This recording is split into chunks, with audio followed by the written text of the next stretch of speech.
Kung ang edad mo ay 40 years old at naghahanap ka kung saan ka pwede mag-invest one time, pwede ka sa Kaiser. Halimbawa, ang total investment mo or one-time spot cash payment mo ay nasa 225,020 and after 20 years, good as cash ang ating pera dito sa Kaiser or mature na. Pag edad mo na 60, ikaw ay may projected fund na 788,000.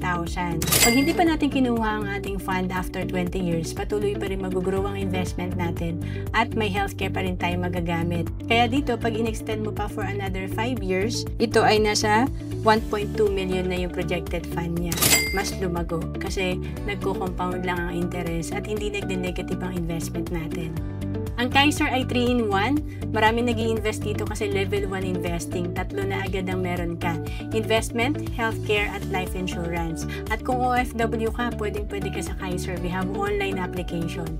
To know more about Kaiser, message mo lang ako sa FB, Roan Celis Capistrano. Bawat Pilipino dapat maging handa sa mga oras na hindi natin inaasahan. Gaya ng biglaang pagkakasakit, dapat may pondo tayo na magagamit. Sa oras ng pangangailangan, dapat may magmamalasakit. At sa pagtanda, walang pangamba, dapat may mag-aalaga.